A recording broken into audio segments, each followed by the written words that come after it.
괴담 첫 번째 이야기, 삐삐.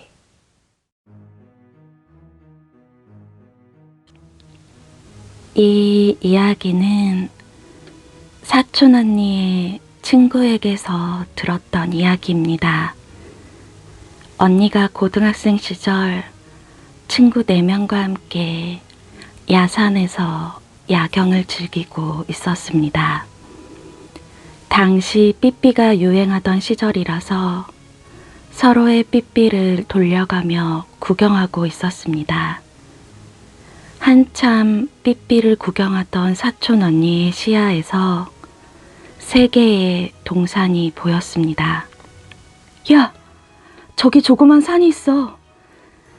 친구들은 언니 말을 따라 둘러보다가 놀란 목소리로 말했습니다. 벌써 취했구나. 저건 산이 아니라 무덤이야. 언니가 가리킨 곳은 다름 아닌 무덤이었습니다. 친구들은 무덤이라는 말에 잠시 말이 없었습니다. 아무래도 무덤이라는 점이 무척 찜찜했기 때문일 것입니다. 그런데 한 친구가 벌떡 일어나더니 이런 말을 했습니다. 우리 중에 술래가 저 무덤에 가서 삐삐를 놓고 오기로 하자. 그럼 그 삐삐는 다음 술래가 다시 가지러 가야지. 야, 너무 무섭잖아. 언니는 반대했습니다.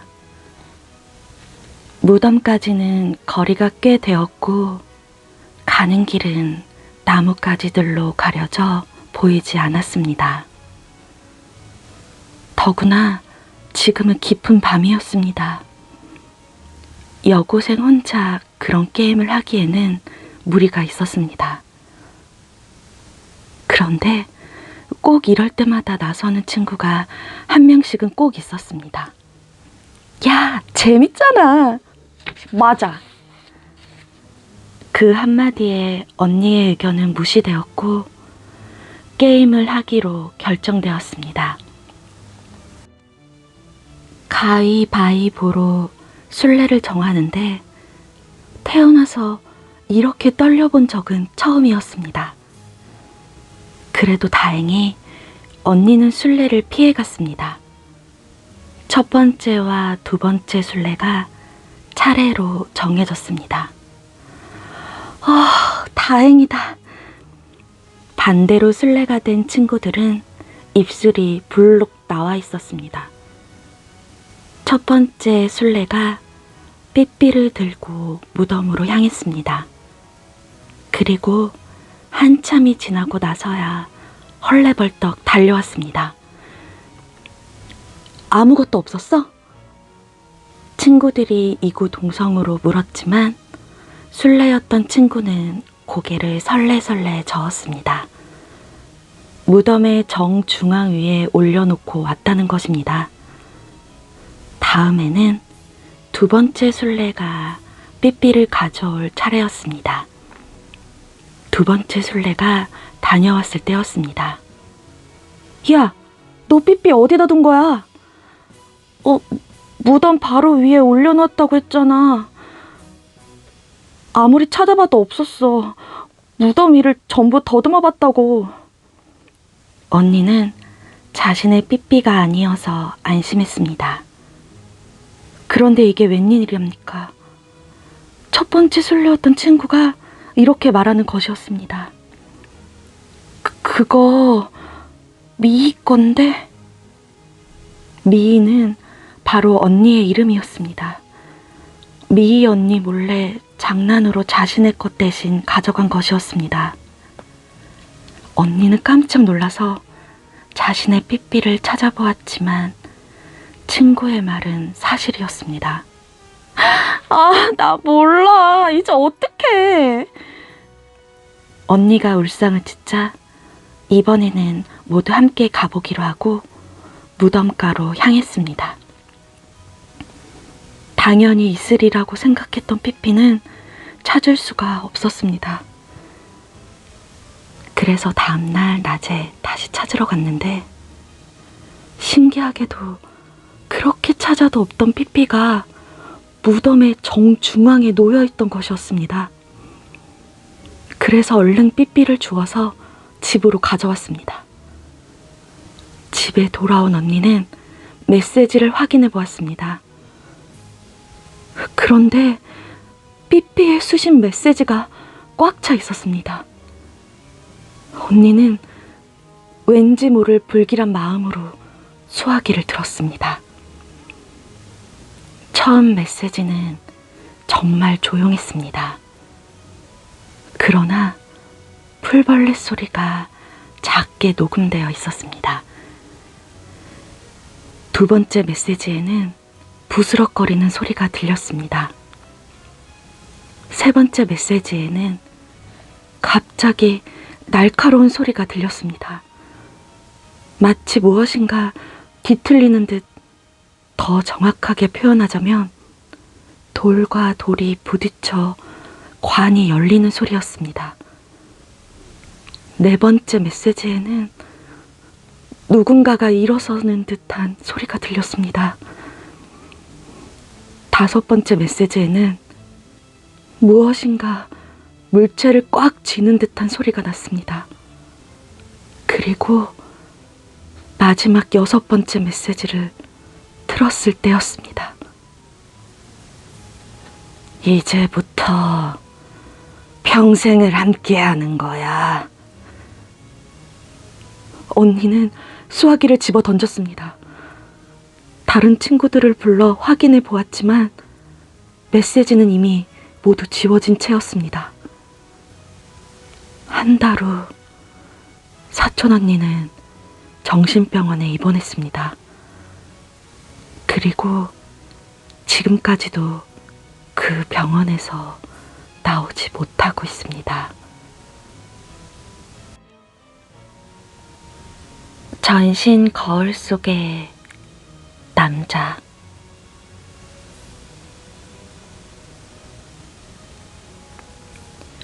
서울 인근의 도시에서 백화점을 경영하는 A라는 부유한 사업가가 있었다.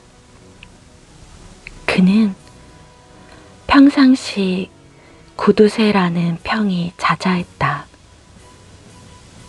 주변 사람들은 이 사람보다 더 야박한 사람은 찾을 수가 없다며 혀를 내둘렀다. 하지만 나이가 들면서 A는 자신을 돌아보게 되었다. 돈도 벌 만큼 벌었고 아이들도 장성하여 어느새 손자 손녀를 두게 되자 좋은 일에 돈을 써보고 싶은 생각을 하게 되었다. A는 사비를 털어 백화점 각 층에 화장실을 개조하여 고객들은 물론 직원들, 특히 여직원들이 편히 앉아 쉴 수 있는 공간을 만들어주기로 했다. 개축 공사를 시작하였고 어느 정도 화장실 구조가 드러나고 있을 무렵 무서운 사고가 일어났다. 백화점 7층 화장실에서 공사하던 인부가 시체로 발견되었다. 그런데 이상하게도 시체는 아무런 외상이 없이 말끔했다. 핏자국도 없었고 흉기 등에 찔리거나 맞은 흔적도 없었다. 다만 특이한 점은 목에 가느다랗게 붉은색 선이 그어져 있다는 것뿐이었다. A는 문제가 복잡해질까봐 그 일을 경찰에 알리지 않았다. 백화점 사업은 터가 중요하다. 미스터리한 살인사건이 일어났다는 흉흉한 소문이 퍼지면 매출에 심각한 타격을 입게 될 것이 뻔했다. 대신 유가족들에게 두둑하게 보상을 해주었다. 그런데 며칠 후 4층 화장실에서 또 다른 인부가 죽었다. 역시 아무런 외상 없이 목에 가느다란 붉은 선만 또렷하게 남아있었다. 예사롭지 않은 일이라고 판단한 A씨는 그제서야 경찰에 신고했다. 경찰은 특별수사반을 꾸렸고 범인을 잡기 위해 온갖 노력을 기울였지만 헛수고였다. 인부들의 죽음은 풀 수 없는 미스터리로 끝날 것 같았다. 하지만 공사를 마무리 짓지 못하고 그만둘 수는 없는 노릇이었다. A씨는 유능하다고 소문난 경비원을 수소문해서 채용했다. 그 경비원은 평범한 경비원이 아니었다. 태권도와 합기도 등 여러 무술을 섭렵하였고 전직 경찰로 2차례나 살인사건의 용의자를 검거할 정도로 능력을 인정받은 정예 요원이었다. A씨는 그에게 큰 돈을 주고 밤에 건물을 지키게 했다. 경비원은 바로 그날부터 근무를 시작했다. 살인사건? 분명 정신병자의 소행일 텐데 내가 반드시 잡고 만다. 투철한 사명감에 사로잡힌 경비원은 모든 직원들이 돌아가고도 계속 건물 안을 순찰했다. 새벽 1시쯤 경비원이 7층을 돌고 있었는데 어디에선가 끼익 끼익 하는 기분 나쁜 소리가 들려왔다.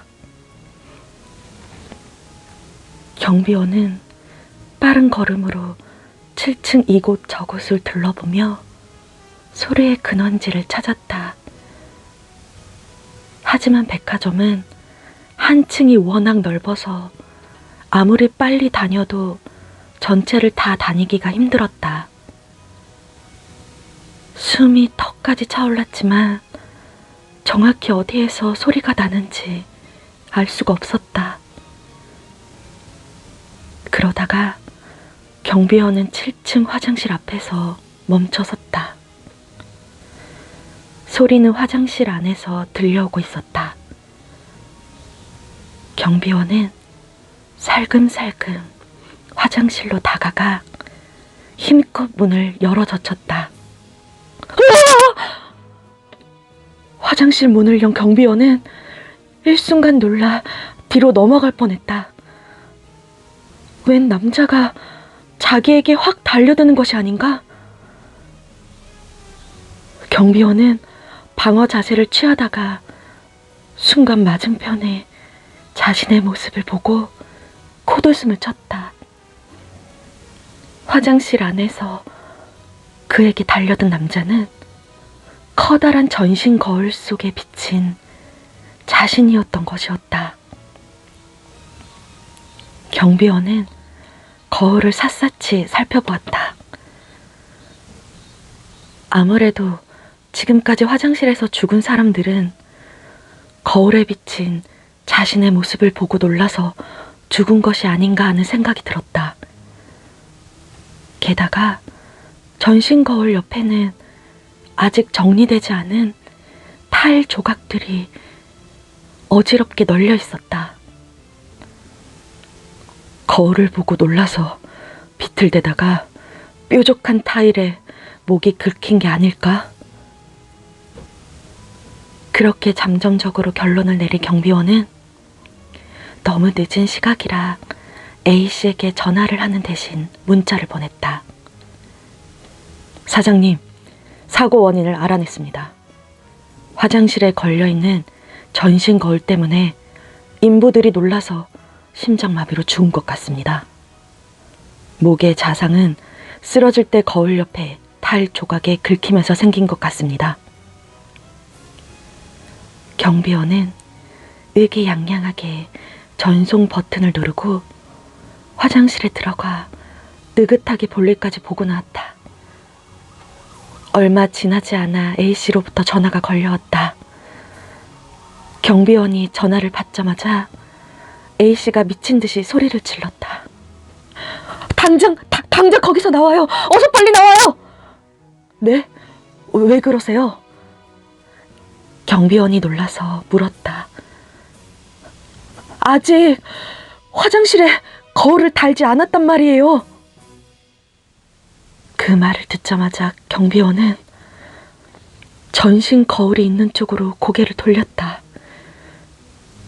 거울 속의 남자는 한쪽 손에는 휴대전화를 들고 다른 한 손엔 날카로운 갈고리를 든 채 자신을 노려보고 있었다.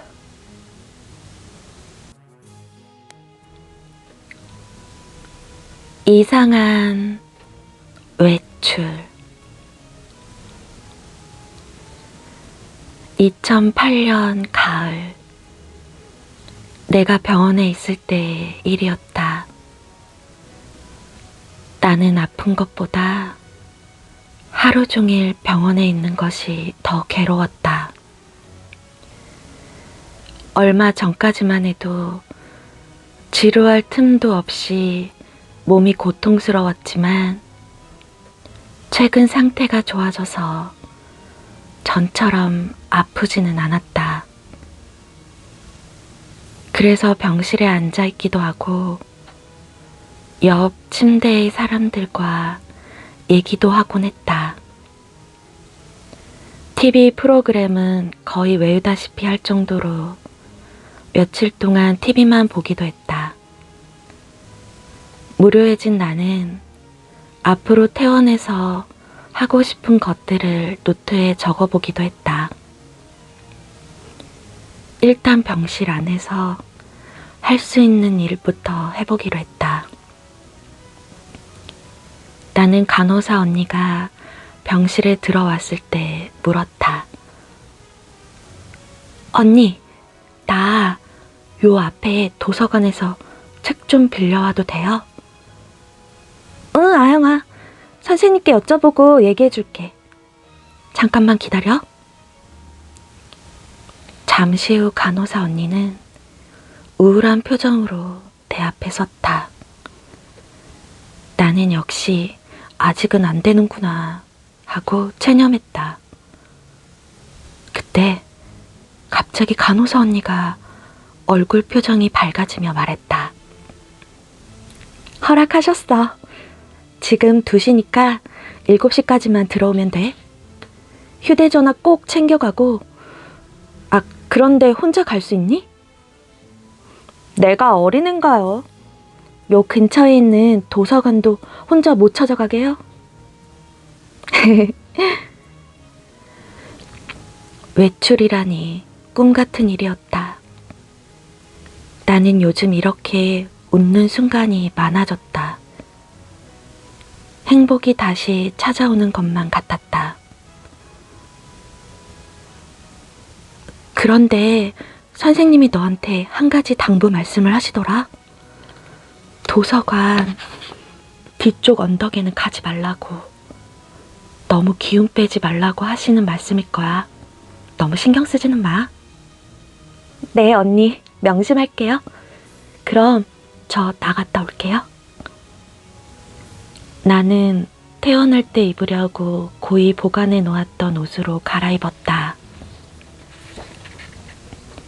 입원하고 환자복으로 갈아입을 때 내가 다시 입을 수 있을까 하고 엉뚱한 생각을 하며 놔뒀던 옷이었는데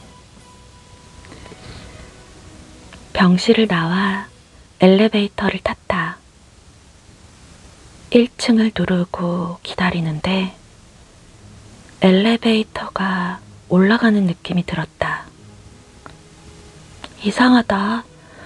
내려가는 불이 들어오는데 엘리베이터는 왜 올라가지?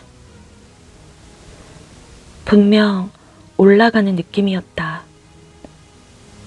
그런데 막상 엘리베이터가 열리니 1층 로비였다. 나는 어리둥절해하며 엘리베이터에서 내렸다. 병원에 오래 있다 보니 감각이 좀 이상해졌을까 하는 생각을 하고는 병원을 나섰다. 도서관에 가려면 병원을 나와서 우측으로 20m 정도 가서 횡단보도를 건너야 했다. 횡단보도에 파란불이 켜져 있어서 건너기 위해 나는 뛰었다. 그런데 차들이 시끄러운 경적 소리를 내며 싱싱 달리는 것이었다. 나는 놀라서 뒤로 물러났다. 그리고 다시 신호등을 확인했다. 분명히 파란불이었다. 잠시 후 신호등이 빨간불로 변하자 차들이 일제히 멈춰섰다. 반대편에서 사람 둘이 건너기 시작했다. 나도 조심조심 걸어갔다. 이상한 일이었다. 마치 세상이 거꾸로 돌아가는 것만 같았다. 언제부터 빨간불에 길을 건넜지? 도서관은 언덕 중간쯤에 있었다. 가쁜 숨을 천천히 몰아쉬며 도서관 정문을 열었다. 도서관 안에는 많은 사람들이 이리저리 돌아다니고 있었다. 도서관에 무슨 사람이 이렇게 많지? 나는 사람들 틈을 헤치고 2층 문학 자료실로 올라갔다. 자료실에는 책들이 빼곡하게 꽂혀 있었다. 그런데 가까이 가보니 책들이 전부 거꾸로 꽂혀 있는 것이 아닌가. 너무 이상해서 주위를 둘러보니 책을 보고 있는 사람들 역시 죄다 책을 거꾸로 들고 읽고 있었다. 이상하게 돌아가는 상황에 나는 당황하지 않을 수가 없었다. 하지만 책을 빌리려는 목적을 잊진 않았다. 천천히 도서관 구경을 한 후 사서에게 책을 빌렸다. 그리고 다시 병원으로 가기 위해 발걸음을 옮겼다. 도서관을 나와 뒤편을 보니 야트막한 언덕이 보였다. 10분이면 충분히 갔다 올 수 있을 곳이었다. 올라가서 내가 있는 병원과 도시를 내려다보고 싶었다. 나는 선생님과의 약속을 어기고 언덕길을 올랐다. 5분 정도 올랐을까? 묘지가 몇 개 있었다. 어린 아이들의 묘인지 크기가 아담했다.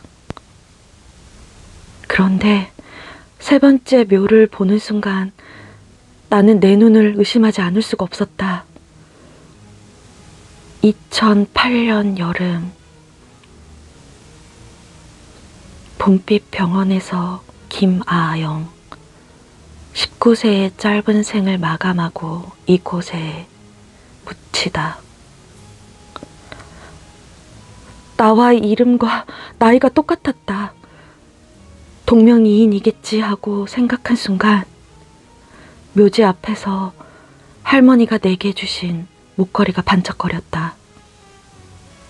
그것은 내가 제일 아끼던 할머니가 돌아가시면서 물려주신 목걸이였다. 해가 뉘엿뉘엿치면서 하늘은 붉게 물들고 있었다. 나는 놀란 마음을 가라앉히고 시간을 확인했다. 내 전자시계는 마이너스를 표시하며 거꾸로 가고 있었다.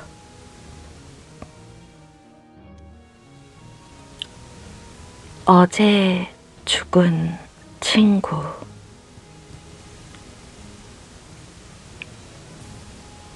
이 이야기는 누군가에게 들은 이야기이다.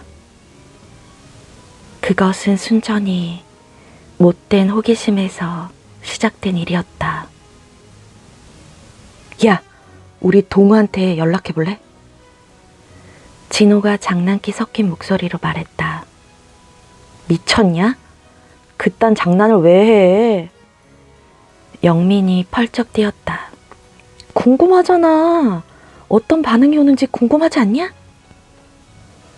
야, 궁금할 게 따로 있지. 어제 죽은 애한테 연락해서 뭐 하려고? 동우가 불쌍하지도 않냐? 야, 누가 들으면 너랑 동우랑 엄청 절친인 줄 알겠다? 며칠 전까지만 해도 동우 새끼 재수없다고 씹고 다녔으면서. 아, 그건 그거고 이건 이거지. 야, 뭐가 이거야. 난 그냥 장난 한번 쳐보자 이거야. 동우 핸드폰으로 메시지나 한번 넣어보자는 거라고. 빨리 결정해. 나 배터리 거의 다 떨어져 간단 말이야. 진호는 입을 삐쭉 내민 채 말했다. 그럼 동우 부모님이 받으실 거 아니야. 그러다가 야단 맞으면 어떡하려고. 영민이 한숨을 쉬며 말했다. 야단을 왜 맞아. 그냥 자기 아들이 죽은 줄 모르고 메시지를 보냈다고 생각하겠지. 야, 혹시 아냐? 동우가 친구가 많았다고 생각하시면서 좋아하실지도 모르잖아. 미친놈. 너 뭐라고 보낼 건데? 동우야, 오늘 약속한 거 안 잊었지? 네가 빨리 나와야 우리가 재밌게 놀지. 뭐 이런 식으로 보내면 어떨까? 너야말로 개뻥이잖아. 야, 착한 거짓말을 하자는 거지. 으이, 변태 자식. 어때? 너도 재밌겠지? 너도 끌리지? 야, 우리 하자. 진호는 능글능글 웃으면서 영민을 바라보았다. 동우는 어제 죽었다. 등굣길에 뺑소니 차에 치여서 즉사했다. 동우와 같은 반인 영민이와 진호는 그 소식을 듣고 깜짝 놀랐다. 다른 친구들도 마찬가지였다. 하지만 크게 슬퍼하는 친구는 없었다. 동우는 반에서 은근히 따돌림을 당하고 있었다. 대놓고 괴롭히지는 않았지만 그렇다고 무리에 끼워주지도 않았다. 공부를 곧잘 하던 동우는 친구도 많았다. 영민도 그중 한 명이었다. 아무리 공부를 해도 따라잡을 수 없었던 동우를 영민은 진심으로 늘 질투를 했었다. 그렇다고 동우의 죽음을 바란 것은 아니었다. 끌리긴 뭐가 끌려. 야, 담팅 이야기 못 들었어? 동우 부모님이 실신하실 정도로 슬퍼하신다고 말이야, 이 바보야. 장난 그만 쳐. 영민이는 애써 호기심을 누르며 말했다. 그러니까 마지막에 좋은 추억을 만들어 드리려는 거잖아. 아들이 친구들과 이렇게 사이가 좋았다는 걸 알면 분명 기뻐하실 거라고. 진호가 은근한 목소리로 말했다. 진호는 동우를 비교적 적극적으로 싫어하는 쪽이었다. 두 사람은 학원이 끝난 후 편의점에서 컵라면을 사 먹고 잠시 잡담을 하던 중이었다. 시원한 밤바람이 진호와 영민의 머리카락을 쓸어 넘기고 지나갔다. 영민은 마지막 콜라 한 방울을 넘기며 시큰둥한 척 말했다. 그러면 한번 해보지 뭐. 좋았어. 너도 찬성할 줄 알았어. 진호와 비릿한 미소를 지었다. 근데 답장이 안 올 수도 있잖아.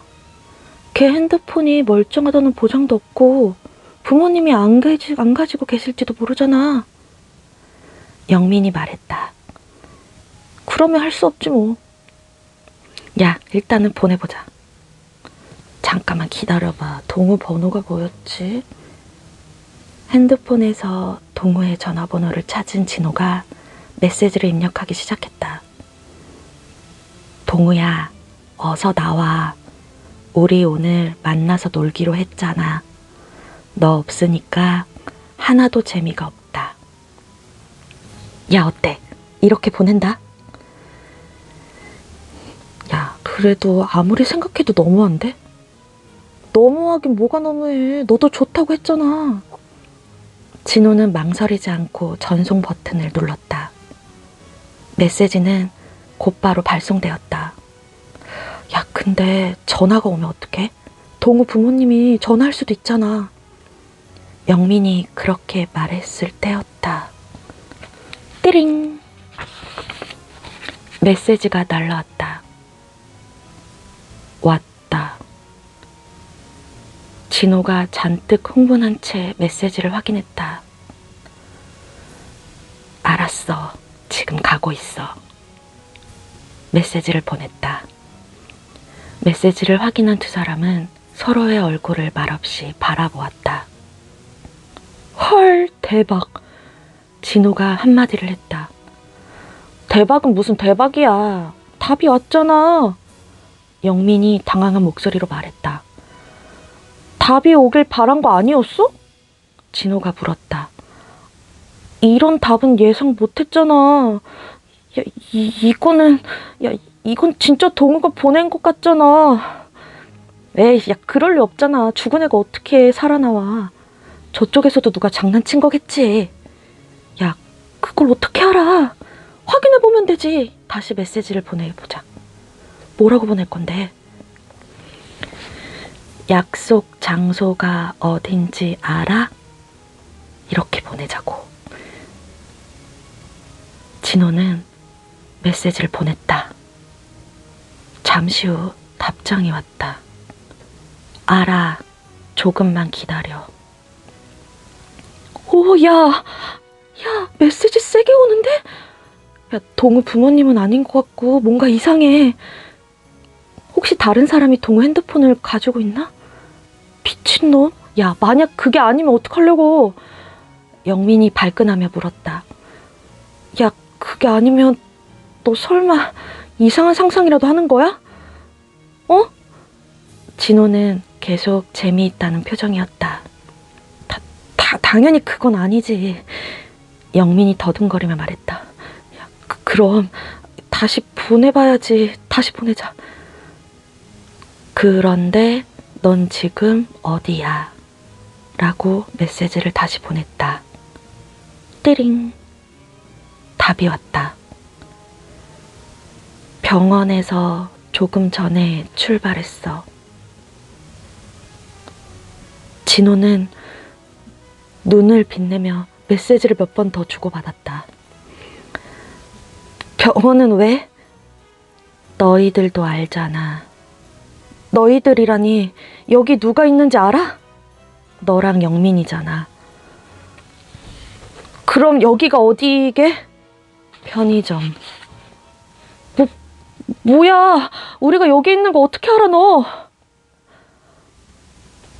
이제 근처야. 잠시만 기다려. 너희들을 만나줄 테니까. 두 사람은 편의점 야외 테이블에서 일어났다. 스산한 바람이 불어왔다. 여름밤의 바람이라기에는 너무 지나치게 찼다. 띠링. 어딜 가니? 기다린다고 했잖아. 메시지를 확인한 두 사람의 얼굴이 하얗게 질렸다. 그런데 하나 궁금한 게 있어. 너희들도 내가 죽길 바랬니? 내가 죽어서 잘 됐다고 생각하니? 아니야. 아니라고. 야, 아니라고. 빨리 메시지 보내. 야, 띠링. 답장이 또 왔다. 알았어. 직접 만나서 들어보면 되겠네. 야, 안 되겠다. 야, 우리 빨리 도망가자. 진호가 말했다. 야, 집으로 가는 거야. 집으로야. 빨리 뛰어. 영민이 말했다. 띠링. 메시지가 도착했다. 도망쳐봐야 소용없어.